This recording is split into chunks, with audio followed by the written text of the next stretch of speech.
We're not washing my truck right now. Why? Because we don't need to. Well, we got to get this fuel out of this car. All right. No, I don't want to. We have to get the fuel out. Why? Are you ready? Yeah. Okay. We can't mess with the transmission this afternoon. Why? Because we just can't. We're going to get the fuel out of the car. Why?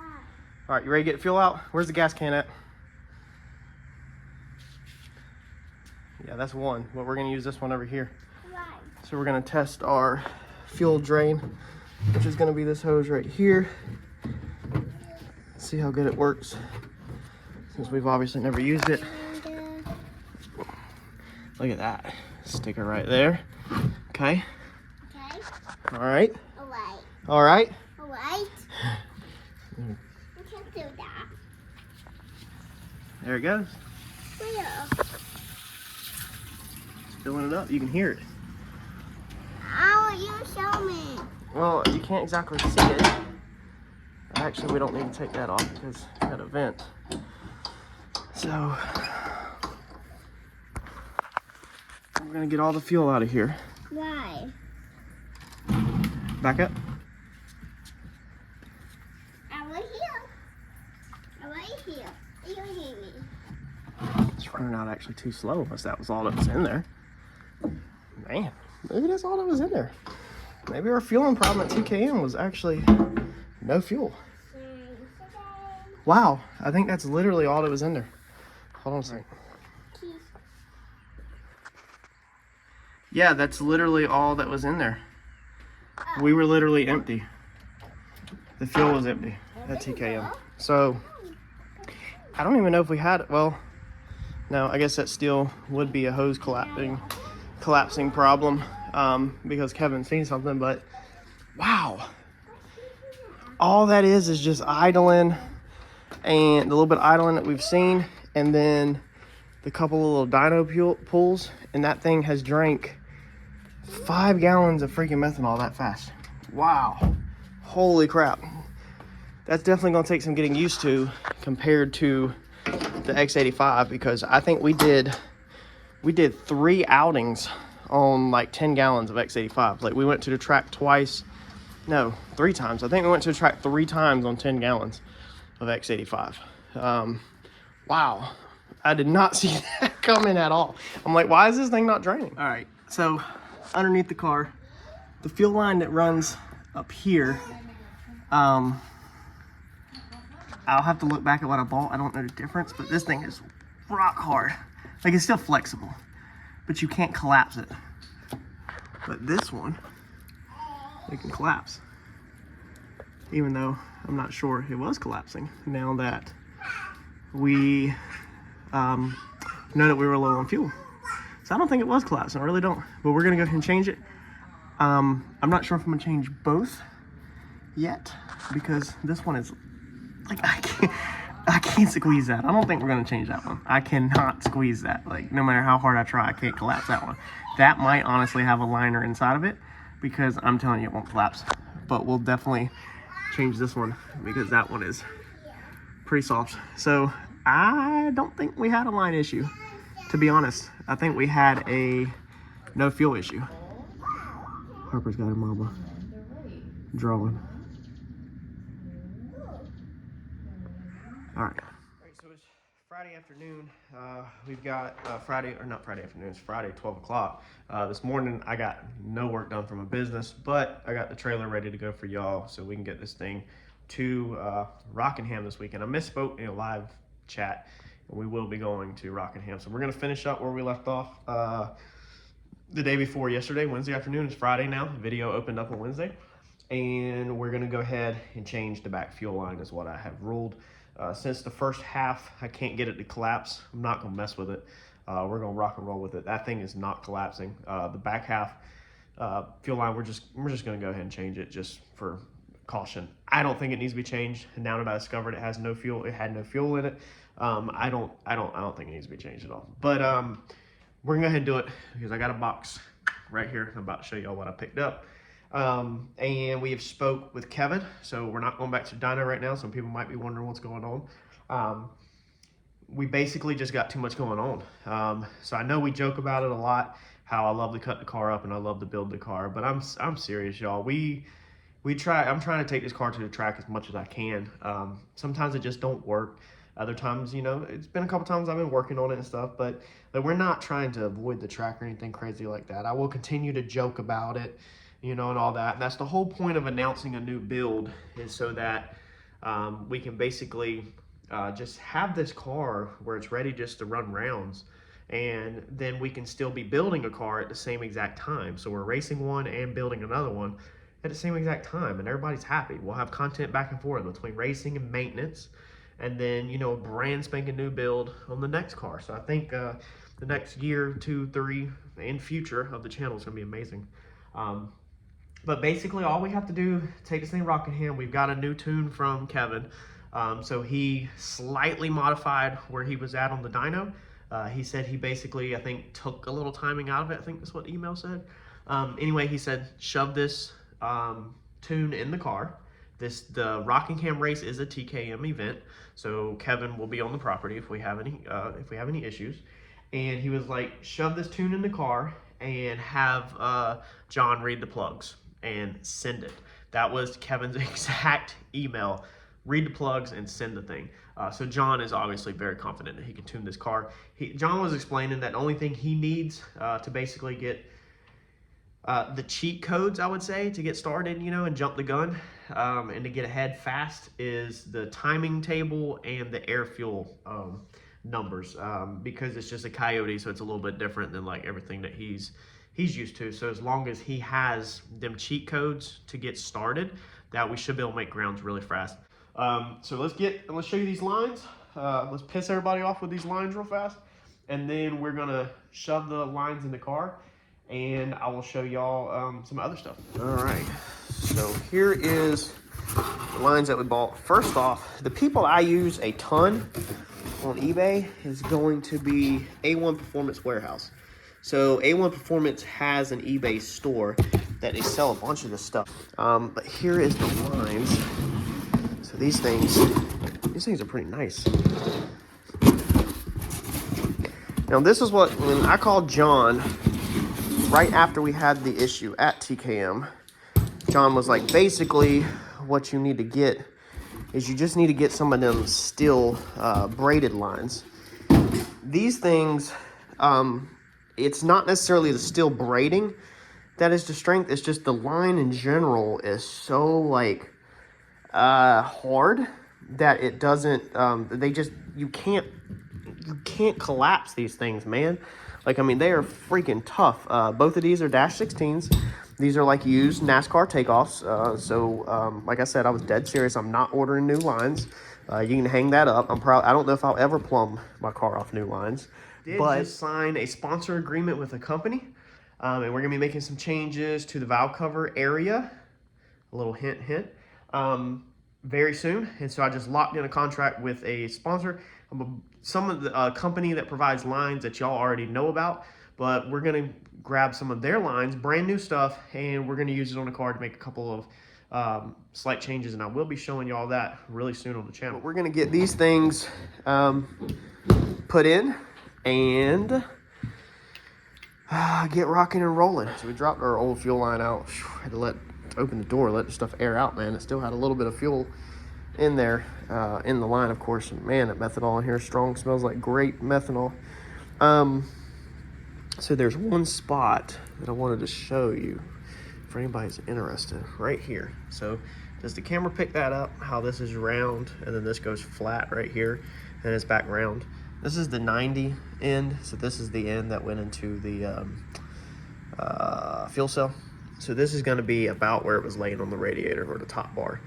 So this thing is very close to touching on diameter wise. So a diameter here is about like that, and diameter here is about like that. So it's definitely right there. The weight of the line, I think, just from sagging down, just gravity on the line, how this line is softer is a good comparison right here. See, I mean, we're near a crimp, and I can just about flatten this line if I had two hands.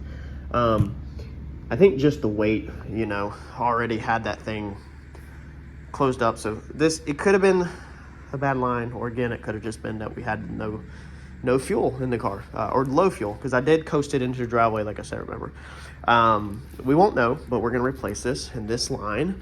Now things hopefully will start making sense to everybody. The reason why I order all this, because I've known I was building another car for a while, just couldn't tell nobody. But we're gathering fittings and lines, and we're having fun, and we're gathering stuff for the new build. So this could be used for coolant or water.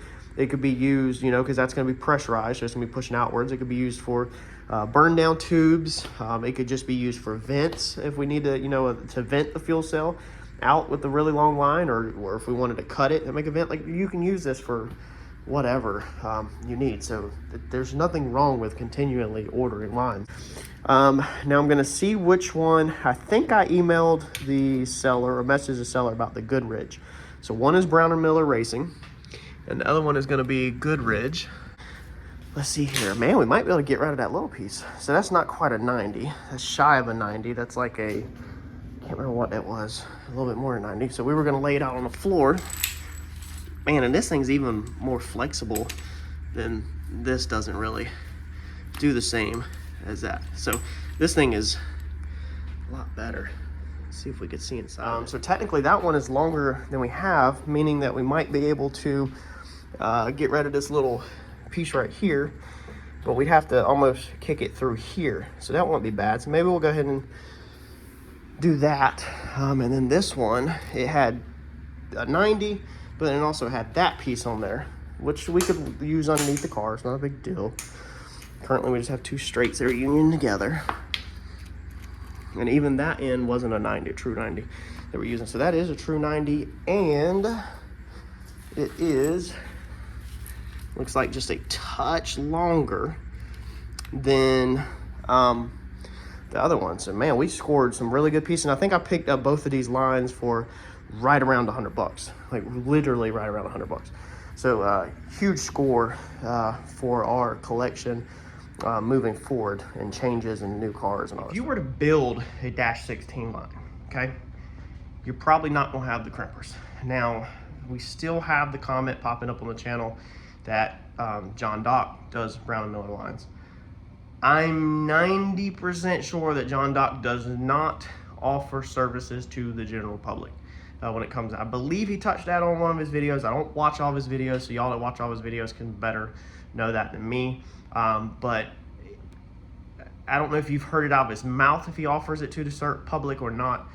But I feel like I heard it out of his mouth previously, not within the past 6 months, 8 months, so it could change, that he does not, they don't offer, when Matt was still there, they don't offer services to the public. That's kind of their Brown & Miller crimping tools and their Brown & Miller fittings and lines is for them only, pretty much. Number 2, John Dock, nor Brown & Miller, nor Joe Blow or John, Henry, Frank, Steve, anybody, nobody's probably gonna be able to get me a Brown & Miller line cheaper than eBay. These lines are NASCAR takeoffs. The NASCAR teams took them off, they consolidated them, they sold them at an auction. These companies come in and they buy a whole box, a whole lot, they call a lot, L-O-T, lot. A whole lot of different things on a pallet, and then they itemize them on eBay and list them individually, and they sell them to make money. They're flipping them just like I do with cars. It's just they buy a bunch of stuff and then they break it down and they sell money off breaking it, selling it. So you are not gonna get a Brown & Miller line made to your specifications anywhere near what you can buy a used Brown & Miller line for off of eBay. You're gonna end up with the same quality. The only thing different is gonna be one's gonna be used and it might need to be cleaned like the line I showed you, or one is going versus one's gonna be brand new. That's gonna be the only differences. Most of these don't have much age on them because NASCAR teams are running for very high paying championships, okay? So they don't want failures. So they literally just cycle through their stuff and they take parts off and they take lines off and then they sell them off, they re-auction them and recoup a little bit of money on them. They don't throw them out because they're not trash, but they would rather just put new stuff on them cars versus chance something that's been used you know, for, I don't know, 6 months, a year. Maybe they change them every race. I don't know. I don't know how that works, but all I do know is that they do not run lines until they go bad. All right, so when you're disconnecting your fuel lines and you're working on your car, we spray painted this, remember? We spray painted all this, remember? And this is a 2K product, so this had a bunch of it on there. And I just cleaned up a lot of the methanol that I just spilled on here. But I just wanted to point out real fast for anybody, don't scrub it. So just pat it, okay? If you get any, like when we spill methanol all over Randy's car, a lot of times we just let it evaporate off because it's gonna evaporate faster and do less damage than us scrubbing on it. If you sit there and you've got a puddle of methanol on your stuff and you're scrubbing it like this or trying to wipe it up like this, you're more than likely to take your finish off versus if you just pat it and you don't move the finish. If the methanol light or soften up the finish, then it's more than likely going to harden back up, or, you know, once this stuff evaporates right out of here, and you're going to be fine. You're going to be good to go. But don't sit there and scrub on it if you accidentally spill any types of fluids. You know, try to just pat it because that held up perfect. Like we had a bunch of methanol just puddled right here, and being that's a 2K product, you know, it held up great. But this is all spray paint, so we definitely don't want to be scrubbing on spray paint. This is our Brown & Miller Racing one. This is the one I just looked back that the seller responded that Brown & Miller says that this line is good for all automotive racing fluids. Now, I did want to stop and take a moment to first off thank Goodrich. So one of our subscribers on the channel has to do with Goodrich, and he works for Goodrich, and he's like, I think he said a senior customer service representative. I'd have to look back in the email. Anyway, he's been with the company for a while, and he reached out to take care of us and let me know that anything we needed to reach out to him, and he'd make sure that we were taken care of and that we got set up and he got us what we needed. He forwarded my information to his, I guess, the higher up or whatever, or another department, and they has sent me over the information for an account with Goodrich. So basically, I guess like a credit account or where you get a discount. Now they highlighted or touched on the pricing in the email that I'm not going to disclose, just out of respect, because you never know what company's doing case by case. But the pricing was just over the top. What they offered me was over the top fair. I'm beyond grateful. We will definitely be keeping them in mind. On the new car, if we decide to go with new lines, we'll probably be definitely going through using Goodrich, since they have reached out and want to help. And I just wanted to stop to say that I'm extremely thankful for that. I really, really appreciate that. It's just, I had already ordered these 2 lines before he reached out to me, so I didn't take the time to price out the same exact stuff that I've already ordered, pretty much, being these I think are perfectly fine, especially since this Brown & Miller is PTFE coated, or the core of it, whatever, however you say that crap. I just felt like there was no reason to turn around and put these lines on the back burner and order new. You can see that line worked out perfect. It bends right there. I mean, you literally can't get better than that. And then it just shoots straight out. And then underneath the car, we've got it all zip tied back up where everything is supposed to go. But we're all buttoned back up back here. So now all we need to do is I'm going to throw the diaper back on the car because we're going to a TKM event. TKM built the motor. TKM is my tuner. So I definitely don't want to explode a motor at a TKM event and oil down their track for their rental, for their event, for their race, and be that guy. That would be terrible. So let's get the diaper back on this thing for right now. All right, so underneath here, we got our diaper put back on. And man, that is how close it is right there. We don't have an inch to spare between that diaper and that header. Now, to achieve it that tight, we have to use a ratchet strap. So not only do we have all of our cords going up top to pull the diaper up, but then to choke the diaper around the pan to clearance the headers, we have to also use a ratchet strap. With all of this mangled mess up around here, it's not hitting anything, it's not in the way of anything, but it is stupid tight. So I give it all, I give it my all. You see through there? Okay, I give it my best shot at making sure I'm doing the right thing and running a diaper. All the other side clear is fine.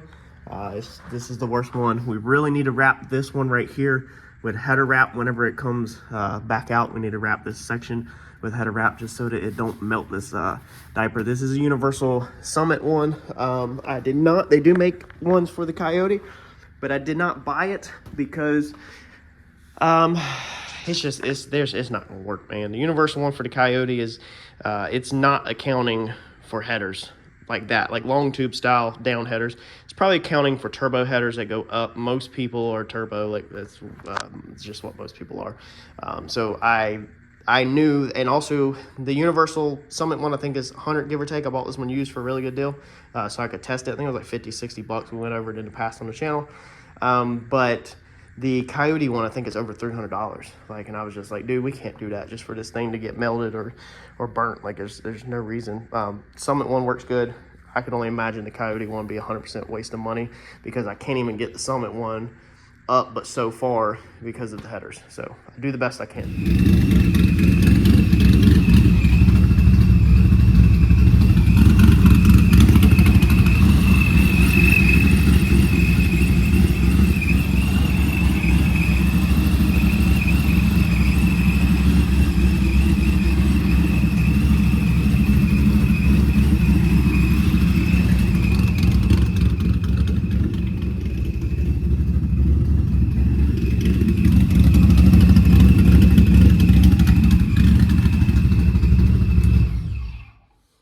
So we're checking to make sure we got no leaks. Now all we did, I thought I hit the record button, but I did not, which really sucks bad. But that's the life of the YouTuber. That happens sometimes. So all I did was crack the big dash 16 that goes into the pump. I cracked it open with a wrench and let the air out. As soon as I seen fuel starting to come out, I locked it back down. I did not take the lines off up here like I did before. So to bleed this thing, what John said to do is you unhook your lines that go into the regulator, which is on the return. So right where the lines go in, not on the back of the regulator, you unhook them on the front, just crack them loose, and then you'll take your belt off of your pump and you'll put it on a drill and you'll spin the pump up, and that's gonna push the air out of the lines before the regulator. And so you'll have fuel all the way to the regulator, meaning you'll have fuel all the way through the lines, meaning the motor should fire, and then it'll clean itself out.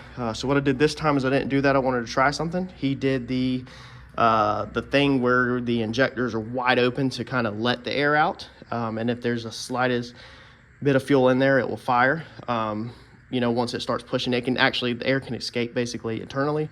It's basically the dumbed down version that I understood. So we cracked the line open, got the fuel to the pump, and then we didn't touch any of that. We went in there and cranked it, and it cranked over, and then it finally fired right off. I thought it was recording, but it was not, so you're just going to have to believe me. So far, I have a record of never lying on this channel, so hopefully you'll believe me that John's way worked amazing, and we did not have to prime the system. That we literally just took a system that was completely empty, and we literally just fired it by only cracking below the pump and turning it over. So amazing. This thing's ready to go. What we need to do now is go grab the trailer, hook it to the truck, load this thing up, and get ready for this weekend. We're gonna go put it in a trailer. Are you ready? Yeah. All right.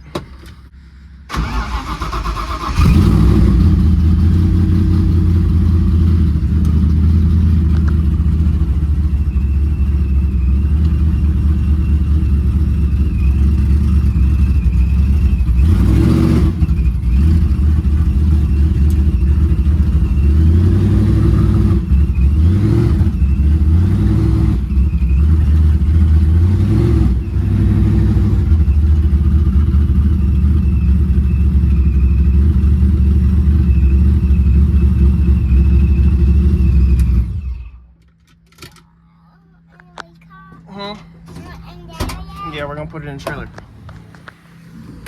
Yeah. Come on, little mama. Give me a hand. I'm not doing that, Mama. Well, what are you if you're not a little mama? I'm not. Baby. What are you, a big mama? No, I'm not. What are you then? I have a. You're Harper? Yes, All right, come on, get out road.